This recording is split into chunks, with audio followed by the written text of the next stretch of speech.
하나님 구약 성경을 잘 마칠 수 있도록 인도하셔서 감사합니다. 오늘부터 이제 신약 성경으로 넘어가면서 그 징검다리 역할을 하는 중간 시대에 대해서 살펴볼 것인데, 우리가 참 교회를 여러 해 다니면서 몰랐던 내용들 또 정리하는 시간 되게 하시고, 그래서 참 하나님 말씀을 더 가까이 하는데 도움되는 귀한 시간 되게 하여 주시옵소서.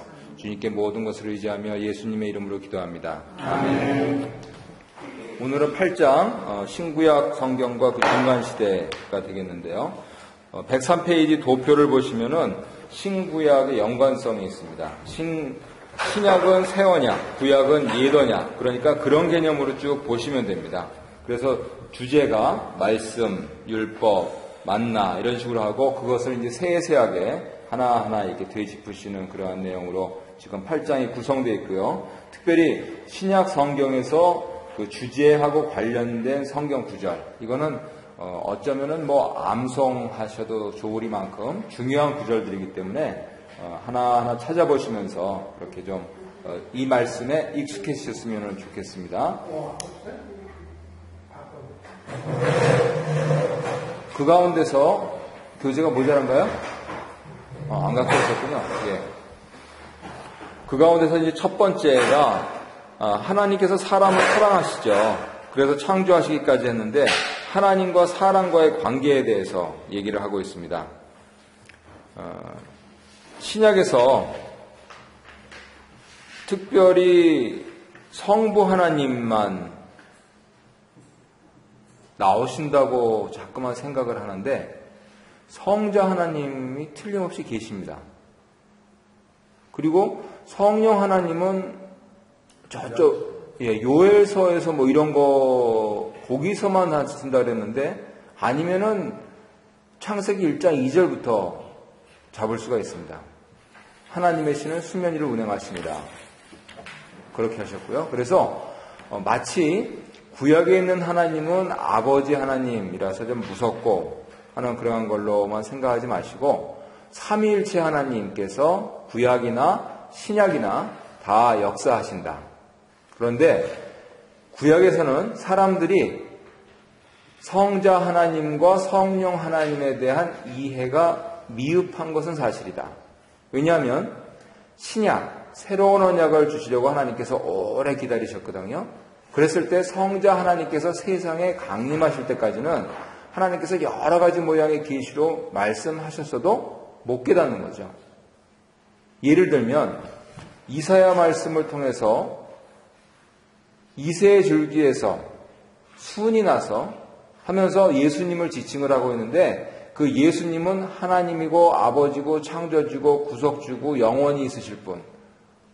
그래가지고 핸델이라고 하는 작곡가는 그 말씀에 감명을 받아가지고 할렐루야 거기에 중간에 딱 그 곡을 넣었습니다. 그러면은 예수님을 지칭하는데 무슨 아버지는 뭐고 또 창조주는 뭐고 영존하시는 자는 뭐고 모사고, 결국은요 삼위일체 하나님을 가리키고 있는 것이죠.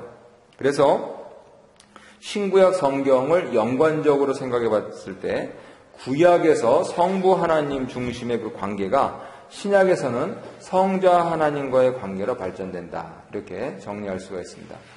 대부분의 교회에서는 신약 설교를 많이 합니다. 근데 이제 저희는 묵상 차례를 따라서 구약도 빼놓지 않고 그렇게 8년에 한 번 다룰 수 있도록 하기 때문에, 아마도 특별히 이제 오래 교회 생활 하신 분들은 이 교회는 좀 구약을 좀 많이 하는구나 하는 그런 느낌을 가지실 수도 있습니다. 그냥 건너뛸 수도 있는데요. 그런데 반면에 이제 제가 그거의 장점도 있는데 또 단점도 이렇게 하다 보면은 주일 설교부터 시작해가지고 예수님에 대한 그런 말씀이 좀 다른 교회에 비해서 상대적으로 적게 거론되는 것 같다 하는 느낌도 사실은 같습니다. 신약을 하면은 이제 그 특별히 복음서로 가면은 그렇게 될 텐데, 워낙 다른 교회들에서요 설교의 90% 이상을 신약으로 합니다. 그리고 설교의 마지막은 반드시 예수님으로 끝냅니다. 그래서 그런데 익숙하신 입장에서 보면, 저 자신이 그런 사람이고요, 익숙하신 그러한 입장에서 보면은 이 교회는 좀 예수님에 대한 얘기가 미흡하다, 그렇게 아마 지적하셔도 그거는 온당하게 받아야 될 것 같고요. 분명한 것은 예수님께서 이 땅에 오셔서 이제 신약이 성립이 되고 그 예수님을 믿는 게 우리 기독교다 하는 거. 요거 오늘 이제 잊지 마셔야 되는 것이죠. 그래서 창조주이신 그리스도께서, 일부러 창조주이신 그리스도께서 이렇게 표현을 했습니다. 구속주라고만 자꾸만 생각을 하시는데 창조주시고 구속주시고 아버지시고 지혜고 모사고 영존하시는, 특히 아버지시다 이렇게 이사야는 말씀을 하시고 있죠. 그래서 만물을 구속하시고자 육신을 입어서 사람이 되셨다. 이것을 우리 기독교 용어로 성육신, 영어로 incarnation이라고 얘기를 하고 있습니다. 그래서 말씀이, 결국 기독교는 말씀의 종교인데 예수님께서 왜 그렇게 중요하시냐? 이 성육신 하신 말씀이기 때문에 그렇습니다. 말씀에는 세 가지가 있습니다. 기록된 말씀, 뭘까요? 성경. 그 다음에 인도하시는 말씀, 성령. 그래서 성자, 성경, 성령. 이것이 우리를 보호하시고 우리를 가르치시고 결국 우리를 창조하시고 구속하시는 그러한 말씀, 기독교에서 말하는 말씀입니다. 그래서 성자 예수님을 중심으로 신앙생활하고 성령 하나님의 인도하심을 받으면서 어떻게 성부 하나님의 뜻을 깨닫습니까? 성경 말씀을 통해서. 그래서 우리가 삼위일체적 이해다 이렇게 부르고 있습니다. 두 번째로 율법과 은혜에 대해서는 그 성경 구절 그냥 그대로 들어가는 게 제일 쉽습니다. 갈라디아서 3장 19절 거기 요약물에 찾으셨어요? 갈라디아서 3장 19절 요약물 1페이지 보시죠. 요약물 1페이지. 지금 두 장으로 나눠드린 거 1페이지. 1페이지 보시면은 율법과 은혜에서 갈라디아서 3장 19절 찾으셨죠? 예. 함께 읽겠습니다. 시작. 그런즉 율법은 무엇이냐? 범법함으로 더하여진 것이라. 천사들을 통하여 한 중보자의 손으로 베푸신 것인데 약속하신 자손이 오시기까지 있을 것이라. 아멘. 교재는 그 미스프린트가 돼가지고 3장 9절로 되어 있습니다. 근데 3장 19절 맞고요. 여기서 중보자는 모세를 가리킨다고 보는 게 온당하고요. 약속하신 자손은 예수 그리스도시죠. 그래서 율법이라고 하는 것은 천사들을 통해서 모세의 손으로 베푸신 것인데 예수님 오시기까지 있는 것이다. 이렇게 풀어서 말씀드릴 수가 있습니다. 요한복음 1장 16절 17절 함께 읽겠습니다. 우리가 다 그의 충만한 데서 받으니 은혜 위에 은혜로라. 율법은 모세로 말미암아 주어진 것이요 은혜와 진리는 예수 그리스도로 말미암아 온 것이라. 아멘. 교회 이름 중에서 이제 은혜와 진리 교회라고 있습니다. 토론토에도 좀 있었다가 없어졌는데 은혜와 진리 교회는 그 조용기 목사님 동생분 조용목 목사님이 안산에서 심호하시는 데인데 한 12만 명 정도 모이는 교회입니다. 그 안산에 우리 장로교에서는 김인중 목사님이 한 13,000명 정도 목회하시고요. 그 반월공단이 있고 그러니까 사람들이 많아서 이렇게 하는데 조용기 목사님하고 또 동생 조영모 목사님하고는 조금 목회 스타일이 약간 다르세요. 그래서 저는 중학교 때 이제 조영모 목사님이 지도 목사에서 이렇게 가르침을 받았는데 조금 더 이제 보수적이시고 조금 더 이제 은혜파시고 이렇게 하세요. 그랬을 때 이 기독교에 있어서 가장 중심적인 단어를 꼽으라 그러면 당연히 하나님의 은혜 그리고 예수 그리스도의 진리 이겁니다. 그래서 은혜와 진리는 예수 그리스도로 말미암았다라고 하는 것이죠. 그러면 율법은 은혜가 아니냐? 어떠세요? 율법도 은혜죠. 그러면 율법은 진리가 아니냐? 진리죠. 그러면 만약에 율법과 복음으로 얘기를 하면 은혜와 진리의 복음, 예수 그리스도의 복음 이렇게 하는데 그러면 율법도 은혜고 율법도 진리라고 했으니까 은혜와 진리의 율법 이렇게 말씀하실 수도 있겠네요. 그래서 율법이라고 하는 것을 이해를 잘 하셔야 됩니다. 구약에서 말씀하신 율법을 사람들이 다 지킬 수 있었으면 구원받습니다. 그런데 그것은 증거로 주신 것이고 약속한 자손이 오셔서 그것을 완성하실 때를 기다리고 있었다는 것이죠. 어떤 역사가 사람이 그 가운데 서서 뭐를 좀 성취하려고 해도요. 자기 마음대로 되지 않는 게 역사입니다. 하나님의 구속사도 예수님을 기다려야만 하는 것이죠. 흔히 불가에서 얘기하듯이 숙명이요? 글쎄요. 숙명까지는 곤란하더라도 예수님 오시기까지. 그래서 그것을 갈라디아에서 사도 바울이 뭐라 그러냐면 때가 참에 이렇게 표현하고 있습니다. 그 때가 차야 되는 것이죠. 우리 교회가 부흥하기를 원합니다. 언제 될까요? 때가 참에. 그러면은 그때까지 우리는 어떻게 해야 될까요? 두 손 놓고 있어야 될까요? 가라앉으면 안 되잖아요. 네. 백조처럼 겉에는 유유하게 갔는데 속에는 수중 촬영을 하면은 뭐 그냥 부단히 움직이는 거죠. 네. 그것을 이 교재에서는 뭐라고 얘기하냐면 준비라고 얘기합니다. 아마 읽어보신 분들은 다 아실 겁니다. 그래서 이 율법은요, 복음을 위한 준비였습니다. 그래서 그것은 은혜로 주신 것이고 결국 그 은혜가 완성되는 복음을 향해서 이렇게 지향을 하고 있는, 방향을 가리키고 있는 것이죠. 그래서 부정적으로 말씀하실 때는 부정적입니다. 왜요? 그것을 못 지키면 죽으니까. 그런데 율법을 은혜로 받으면 그것만큼 감사한 것이 없습니다. 가정생활, 교회생활, 사업생활, 뭐 기타 여러 사회생활에 있어서 어떤 규정이 있어서 그것이 나를 보호해준다. 그것처럼 안전한 게 어디 있습니까? 도로교통법이 나를 보호해주기 위해 있다 라고 생각하면 어길 필요가 없습니다. 그래서 그런 차원에서 율법을 이해하시는 것도 한편으로는 부정적인 율법관을 좀 바꾸는 데 도움이 되실 거라고 보고요. 그런 차원에서 세 번째 이제 만나가 또 나옵니다. 먹어야 살지요. 직장인들은 늘 그럽니다. 먹자고 하는 일인데 점심 먹으러 가자 이렇게 얘기를 합니다. 사람이 먹어야 살지요. 그리고 아무리 교회생활 좋지만은 먹거리가 없으면 어떻게 하느냐. 그것도 사실입니다. 그래서 하나님께서는 믿는 자에게 당신을 사모하는 자에게 반드시 먹을 것을 주십니다. 어떤 사람들은 더 많이 달라 그러는데 바로 이 만나 사건에서 더 많이 하는 부분들에 대해서 꾸중하시죠. 아니 하나님께서 어련히 알아서 주시고 안식일이 되면은 온 가족들 다 먹을 거 2배를 더 주실 텐데 뭘 그거를 다 꾸역꾸역 그렇게 싸놓느냐. 결국은 뭐 어떻게 됐습니까? 벌레가 생기고 냄새가 나고 못 먹게 되는 것이죠. 그래서 그런 차원에서 이 육신의 만나 이 부분들을 예수님께서 당신의 몸을 가리켜서 예를 드시죠. 그러면은 예수 믿는 것도 그렇게 하시는 분들이 있으세요. 어떠세요? 영적인 만나는 그냥 막 먹어도 되나요?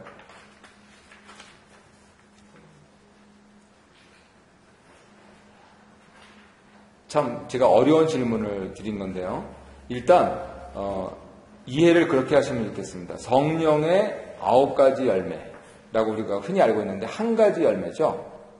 그게 성령의 한 가지 열매는 그럽니다. 육신의 정욕들은 이렇게 하고 사도 바울이 성령의 한 가지 열매는 이렇게 얘기합니다. 그래서 9가지 덕목을 두는데 그거의 제일 마지막이 뭐냐면 절제예요. 그런데 그걸 한 가지라고 표현하시는 이유가 뭐냐면 이 절제가 안 되면 사랑하는 거 아니다. 영적인 것도 절제가 안 되면 사랑하는 게 아닙니다. 왜냐하면 사람들은 몸을 입고 있기 때문에 한계가 있어요. 어느 선에서 딱 끊쳐야 될 게 있습니다. 그런데 사람들은 그것을 자꾸만 이렇게 영어 찬양에는 overflow라고 그래요. 자꾸만 넘치게 하소서 그렇게 해요. 아니에요. 안 그래요. 그래서 교회 일을 중심으로 말씀드려도 교회 일에 하나도 참여 안 하면서 저는 당신을 지지합니다. 아니 하나도 안 참여하면서 어떻게 지지하는지 알아요. 그래서 기도로 함께 하겠습니다. 세상에 그런 거짓말이 어디 있어요. 일단 사람이 와야 될 거 아니에요. 사람이 천사가 아니고 사람인데 몸이 와 있어야죠. 그런데 한편으로는 몸이 와 있는데고 그냥 사방팔방 다니면서 있으면 내 몸을 필요로 하는 다른 사람들은 어떻게 하라고요? 그게 바로 맹신이고 교주가 되는 길입니다. 어느 목사님 좋다고 그 목사님 가는데 다 따라다니면 그분은 가정 있는 분이고 그분은 자기 사업 있는 분이고 그런데 어떻게 되냐고요. 그래서 기독교에서 성령의 열매로 말씀하시는 것에 마지막에 꼭 절제가 있습니다. 이 절제를 잘 하셔야 됩니다. 결국은요, 그 고수들은요, 사실은 힘의 분배라 하는데 절제를 잘하는 겁니다. 어느 때 가격을 해야 될지, 어느 때 빼야 될지 이걸 잘하는 거죠. 그게 고수입니다. 그래서 신앙의 고수가 된다. 그러면은 어느 때는 철야하고 금식하고 정말 부르짖어서 기도해야 되고 어느 때는 조용하게 이렇게 일상생활 하셔야 되고, 그거를 잘 하셔야 돼요. 근데, 한국교회는 특히 열광주의 쪽이 강한 것 같아요. 어제도 이제 우리 한국에서 오신 집사님 말씀드리면서, 그 부흥하는 교회 저도 세계에서 부흥하는 교회에 있었으니까 너무너무 재밌어요. 그런데 저 열도가 식어지면 뭐가 나오지? 그리고 그것이 지나치면은 지금 우리가 그로부터 30년이 지나서 보니까 모든 육신적인 냄새들이 나잖아요. 그래서 결국은 이것이 절제 문제다라고 하는 걸 저는 또 정리를 한 거죠. 저는 그래서 장로교가 좋아요. 너무 좀 이게 뜨뜻미지근해 보여서 이게 좀 문제긴 하지만은 기본적으로 절제를 바탕으로 하면서 그 열매들을 맺어 가면은 결국은 이제 과실을 주렁주렁 맺을 수 있을 것이다. 그러는데 우리 교회가 그걸 좀 증명해줘야 될 텐데 증명이 아직 안 돼가지고 그 부분들은 좀 기다려야 될 것 같고요. 뭐 1세 때 안 되면 2세 때 되겠죠. 느긋하게 그렇게 하면서 이제 우리는 조금 더 그런 열심들을 배워야 되겠다 하는 또 도전을 받았습니다. 그래서 그 중심에 생명의 떡이신 예수님. 땅의 양식이 중요할까요? 하늘의 양식이 중요할까요? 둘 다 중요하지요. 당연하죠. 둘 다 중요하죠. 무슨 하늘의 양식만 갖고 사람이 삽니까? 근데 하물며 땅의 양식만으로 어떻게 사람이 삽니까? 예, 성경 메시지는 그겁니다. 그래서 지난주에 말씀드렸다시피 균형을 잘 맞추셔야 돼요. 그리고 네 번째로 돌판과 편지들인데 영화에서도 이 언약궤 안에 있는 돌판들에 대해서 많이 이렇게 영화로 찍고 그러죠. 그런데 그 참 대단한 일입니다. 하나님이 친히 쓰신 것. 그런데 모세 할아버지가 그냥 화가 나셔가지고 깨뜨리셨는데 그것 때문에 하나님께서 벌 주시지는 않았습니다. 그거는 의로운 분노라고 하는 것이죠. 우상 숭배라고 있는데 이게 뭐 하는 짓들이냐 그래서 하나님께서 다시 모세 할아버지를 이렇게 끌어 이제 올리시죠. 시내 산에 다시 올라가셔서 근데 이번에는 하나님이 준비하셔서 쓰신 것이 아니고 모세 할아버지가 준비해 갖고 올라온 것에 하나님께서 또 쓰신 것이 나옵니다. 유대인들은 1계명부터 4계명까지는 이쪽에, 그 다음에 5계명부터 6계명까지는 저쪽에. 그래서 이쪽은 교리, 이쪽은 윤리. 그래서 하나님을 하고 부모님을 그래가지고 유대인의 가정생활은 곧 신앙생활이며 유대인의 신앙생활은 곧 회당생활이며 유대인의 회당생활은 곧 경제생활이며 유대인의 뭐 그래가지고 결국은 가정에서 다 실패해요. 그거의 근거가 이 돌판에 있습니다. 그런데 우리 기독교는 거기에 더해서 그것을 믿습니다. 하나님께서 그렇게 수요하신 것을 믿는데 지금 증거가 안 남아 있잖아요. 그랬을 때 우리에게 주신 증거는 뭐냐? 바로 우리 마음판이다. 그걸 사도 바울은 뭐라 그러냐면 우리 신비라고 하죠. 우리 마음에 있는 비. 그래서 이 마음판이 있어야 되는데 이 마음판이 어떻게 보이느냐는 거죠. 결국 내 머리부터 내 발끝까지 겉으로 드러나는 것으로 보입니다. 예를 들어서 한번 저 좀 쳐다봐 주시겠어요?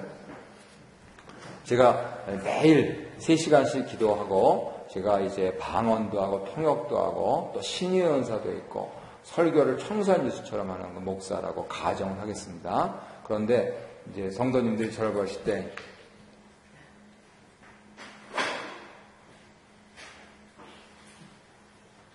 이러면 은혜가 되시겠습니까? 은혜가 안 되시죠? 네. 내 마음에 있는 것은 드러나게 되어 있어요. 그런데 한편으로는 그저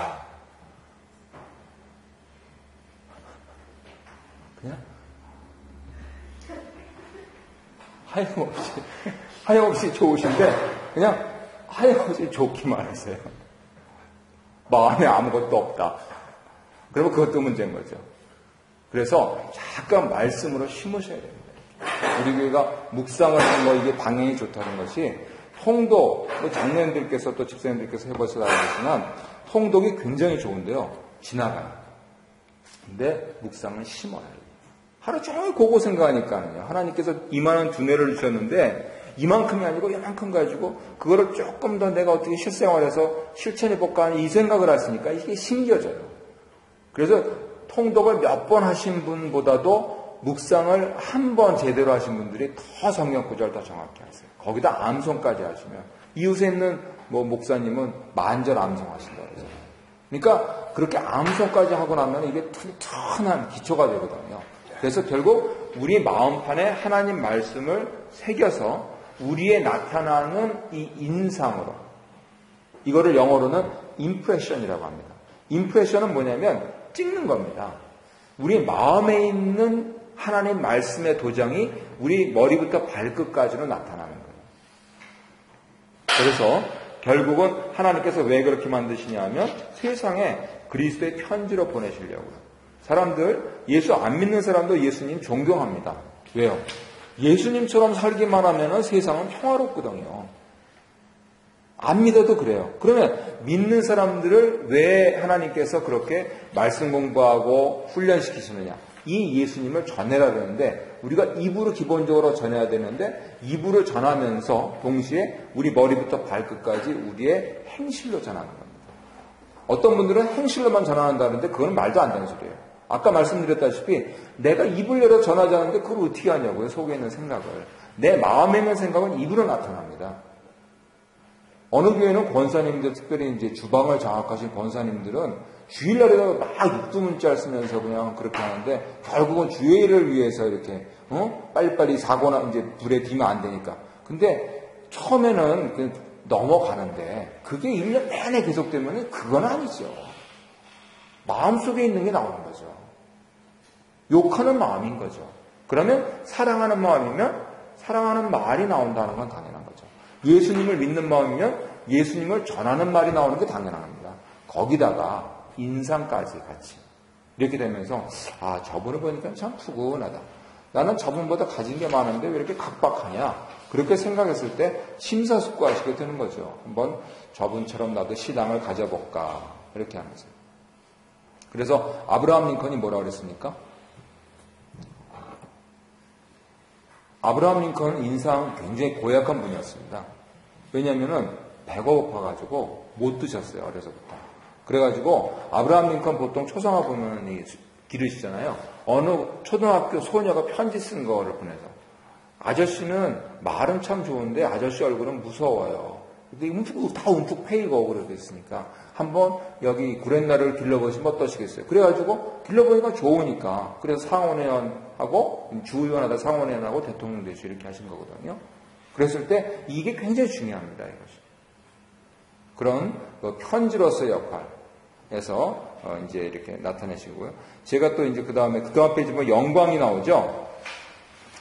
출애굽기 34장에서 아까 모세 할아버지가 두 번째 시내산에 올라가셨다 그랬는데 그래서 내려오셨는데 그때 얼굴 광채가 났다는 게 출애굽기 34장 28절 35절에 있습니다.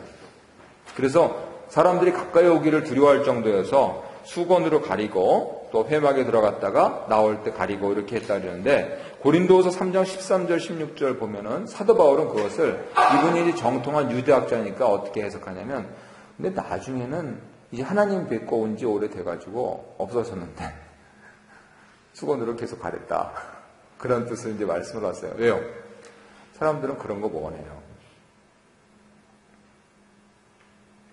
그래서 이 없어질 영광, 지나간 영광, 이거를 자꾸만 찾습니다.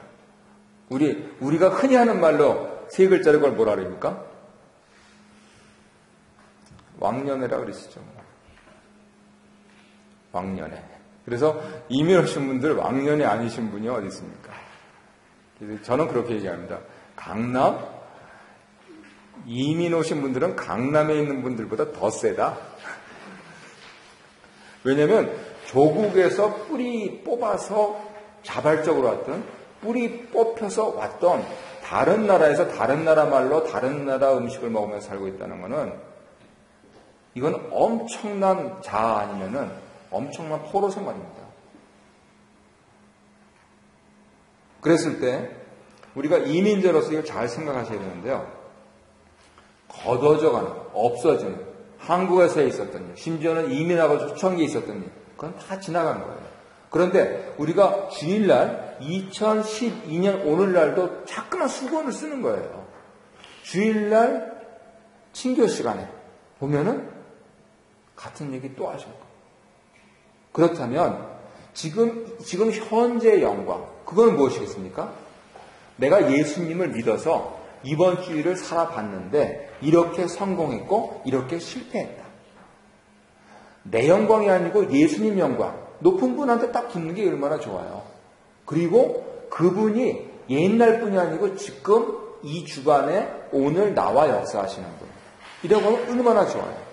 그래서 제가 이제 어저께 모임 때도 다시 이렇게 인간적인 얘기로 가려고 해가지고 바로 주제를 돌렸죠. 한국교 얘기 좀 해달라고. 네. 우리가 구역립의 얘기를 굉장히 의도적으로 그렇게 해야 됩니다. 세상 얘기는요, 할 때 많아요. 골프 하시면서 하실 수도 있고요. 또 골프 하시면서까지 뭐 설교 그거는 조금 안 맞잖아요. 자녀 키우는 얘기, 또 심지어는 골프에 대한 얘기 이렇게 하실 수 있는데 예배당에 와서는 예수님 얘기만 해도 시간이 모자르시거든요. 근데 예수님 얘기는 예배당에서 안 하면 어디서 하시겠어요? 전도도 안 하시지. 그래서 결국은요, 우리 교회가 탄력을 받고 힘을 받으려면은요, 특별히 앞서신 분들이 이걸 의도적으로 하셔야 됩니다. 주제가 이상한 대로, 이상하다는 건 세상적입니다. 또는 또 여러 가지 이제 예를 들면, 소망회 같은 경우는 건강 문제, 또 우리 여성회 같으면은 자녀 양육 문제, 또 남성교회 같으면은 뭐 사업 얘기 이렇게 갈 수가 있겠죠. 그거는 우리 식당에 가서 하셔도 된단 말이죠. 그런데 예배당에서 친교실에서 하는 거는 자, 자녀 양육 문제가 나왔다. 그러면 나는 성경 말씀에 입각해서 내 자녀를 이렇게 양육했는데 이거는 좋았고 이건 안 좋았다.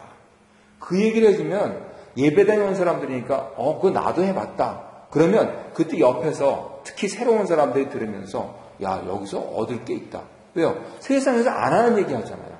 요즘은 인터넷이 발달해가지고 정보가 없는 게 없습니다. 다 들은 얘기예요. 그랬을 때 예배당은 의도적으로 예수님 얘기만 하겠다라고 하는 이것이 바로 새 영광을 구하는 지혜로운 길입니다. 잠깐만 수건 쓰려고 하지 마시고요.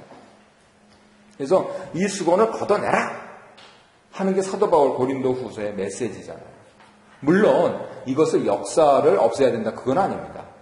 역사는 반면교사로 삼아야 되고 공동회나 뭐 재직회나 이렇게 당회나 모일 때 우리가 지난번에 그것을 해보았더니 이렇게 됐다. 그건 당연히 중요하게 참고해야 되고 고려를 해야 되겠죠. 하지만 그 정도에 딱 하고 그 다음은 미래를 향해 나가야 되지 않습니까? 그래서 과거의 옛 영광보다는 현재와 미래의 옛 영광, 이것을 추구를 하면은요, 결국 생명의 구원이 임한다. 그 가장 중심에 예수님이 계시다면 그거는 보장이다. 이것이 고린도후서의 메시지입니다. 그런 차원에서 이 얘기를 하는 사람들이 종이냐 아들이냐 하는 것이요. 출애굽은요, 바로의 종에서 토라의 종이 되기를 하나님 촉구하시는 겁니다. 토라는 하나님 말씀이고 곧 하나님이셨죠. 이 사람들은 하나님 보면 죽는다고 그렇게 신앙을 갖고 있었기 때문에 말씀만, 그래서 말씀 이렇게 옛날에 두루마기 그것만 들어도 그냥 꿇어 엎드렸던 사람들이거든요. 그래서 이 토라의 종이 되었던 사람들인데 예수님이 오셔서 생긴 새 이스라엘은 자녀로 삼으시겠다고요. 그래서 뭐 양육한다, 보증한다, 인친다 이렇게 말씀을 하시고 있는 것이죠. 그런데 이렇게 하나님의 자녀가 된 사람들은 하나님 사람으로 사용을 받아서 그리스도의 몸의 사원으로 일하기를 즐겨한다 하는 게 또 사도 바울이 우리에게 강조하시는 거예요. 참 제대로 된 형은 동생들을 키우려고 아버지를 대신해서 아버지 역할을 하고 어머니 역할을 하는 것이죠. 옛날에 자녀들 만났을 때 부모님 밭에 가서 일하시면 누가 동생들을 키웠습니까? 장언니가 없고 다 키웠거든요. 네. 그래가지고 내가 이 집에 뭐 흔한 말로 무슨 식모냐 그렇게 하는 사람은 없다는 거죠. 제대로 된 딸은 이게 누구냐, 이게 내 동생들인데 그 어려운 일들을 다 감당을 하고 그렇게 심지어는 어떤 분들은 자기가 학교를 안 가더라도 동생들 교육을 다 시키신 거죠. 아니 그게 제대로 된 자식이죠. 그래서 하나님의 자녀다라고 하는 게 그 개념이라는 것이죠. 우리 동양 사람들이 이해가 쉽습니다. 서양 사람들은 이런 얘기하면 알아듣질 못해요. 아니 내가 교육을 못 받고 어떻게 내 동생들을 이렇게 생각하거든요. 그런데 나를 희생해서 내 다음에 난 사람들을 마찬가지로 지금 내가 뭐가 할 거 있는데 이거를 빼고 저 사람이 할 수 있도록 그렇게 해주는 것. 제가 어제 대화에서 또 은혜 받은 것은 거기는 또 새신자한테 그렇게 집중해가지고 다 새신자한테도 총무를 맡긴다고 그러더라고요. 간지 1년밖에 안 됐는데 또 여성교회 총무가 되어 있고. 왜요? 그렇게 밀어주고 시키고, 그러니까 팔자 끼고 너 잘해봐라 그리고 사다리 치우는 게 아니고요. 사다리 놔주고 올려주고 해주고 그냥 우리가 밀어줄게 이렇게 하는 거예요. 왜요? 우리는 이미 익숙하니까. 그래서 이제 계속 부흥을 하는 거죠. 그런 날이 있겠죠, 우리 교회도. 우리 교회는 아직까지는 근데 내가 빠진다 그러면 이제 목사가 나한테 실증이 났구나. 아직은 좀 이런 분위기 같아요. 예. 그거서 이렇게 해가지고 이제 목사가 나를 위해서 매일 기도하니까 나는 새신자를 좀 잘 챙겨야 되겠다. 이렇게 되면 분위기가 바뀌죠. 그 다음에 이제 여러 말씀들 한 말씀이 나오는데 이 부분입니다. 그 다음에 전체, 부분이냐 전체냐. 특별히 히브리서에 나오는 그런 말씀을 인용해서 나오는 건데 16명의 대소 선지자들을 통해서 17권을 주셨을 때 쓰신 방법이 뭐냐면 꿈, 환상, 현현, 음성, 우림과 둠밈. 출애굽기 28장 30절에 나오는 것이죠. 그리고 그 외에도 뭐 훌다라든가 또 드보라라든가 이런 여러 선지들도 있고요. 그래서 여러 선지자를 통해서 여러 시대에 말씀하셨는데 우리 그 퍼즐 아시죠? 그림 맞추기. 퍼즐을 처음 보면은 잘 모릅니다. 그런데 그 퍼즐을 다 맞추고 나면 아 이거였구나 하는 걸 아시게 돼요. 신약이 바로 그런 겁니다. 예수님을 보니까 왜 모세오경이 있고 왜 역사가 있고 그 다음에 시가서 체험이 있고 왜 예언이 그렇게 많은지 왜 예언이 많겠어요? 예수님 오셔야 되니까요. 그래서 이 예언이 많은가 하는 부분들을 이해할 수 있더라 그것이죠. 그거를 최초로 이해하신 분들이 사도들이셨어요. 그래서 그분들은 영원한 별이에요. 아무나 사도라고 치면 안 됩니다. 사도는요 예수님 목격자들이고 증인이에요. 그랬을 때 지금은 예수님께서 성경 말씀을 통해서 분명하게 말씀하시고 성령님께 의지해서 그 말씀을 들으려고 하면요 누구에게나 말씀해 주시는 완성된 말씀입니다. 내가 하나님 이걸 어떻게 해야 됩니까? 안 물어서 문제지 여쭤보면 됩니다. 에휴 거짓말하지 마시오. 내가 기도를 지금 하고 있는데 답이 없던데 어떻게 생각하십니까?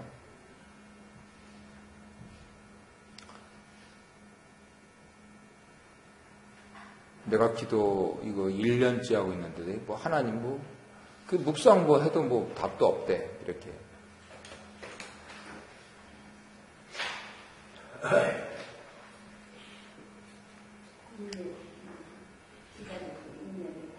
네, 얼마나 기다려야 될까요? 주실 때까지요.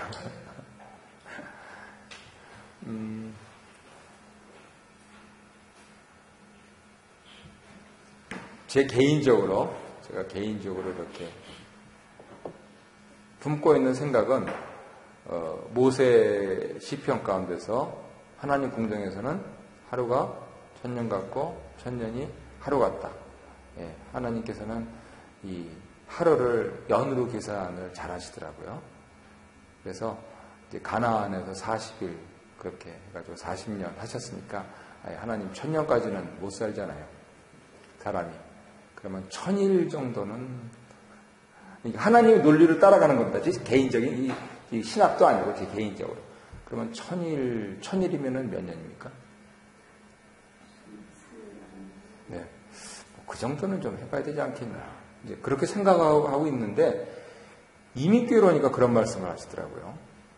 이 목사가 제대로 된 목사인지 저 성도가 제대로 된 성도인지 알려면은 한 3년 봐야 된다 그러시더라고요. 그래서 비슷하네 이제 그런 생각을 했습니다. 그래서 그런 차원에서 3년 정도도 기도 안 해보고 하나님 안 주신다 그런 얘기는 좀 놔두자 그거죠. 그래서 그런 차원에서 저 개인적으로 그냥 그렇게 생각을 하고 있습니다. 그래서 원사님 말씀하신 대로 기다리고 또 기대하고 그런 가운데서 기도하고 하는 일들이 굉장히 중요합니다. 왜냐하면 말씀이 완성됐기 때문입니다. 그래서 여러 제사장들이 이제 구약에서는 활동을 했는데 그때 땜방으로 넘어갔어요. 이 우리 기도를요 자꾸만 땜방으로 넘어가시면 안 됩니다. 기도를 가지고 땜방으로 하시면 안 되고 영원한 걸로 이렇게 하셔야 되죠. 그러면 예를 들어서 자녀를 위해서 기도를 드린다고 가정하겠습니다. 그러면 땜방 기도가 아니고 영원한 기도를 어떻게 드릴 수 있을까요?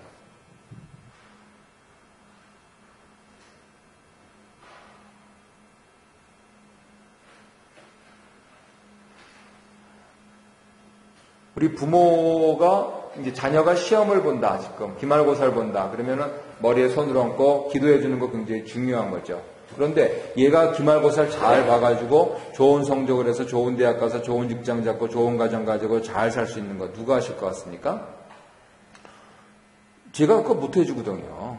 나는 해주려고 몇 가지 조건은 조금 최선을 다해서 하겠는데 결국은 그렇게 성취하시는 분은 하나님이시잖아요. 그러니까 하나님께 맡겨드리는 게 최선입니다.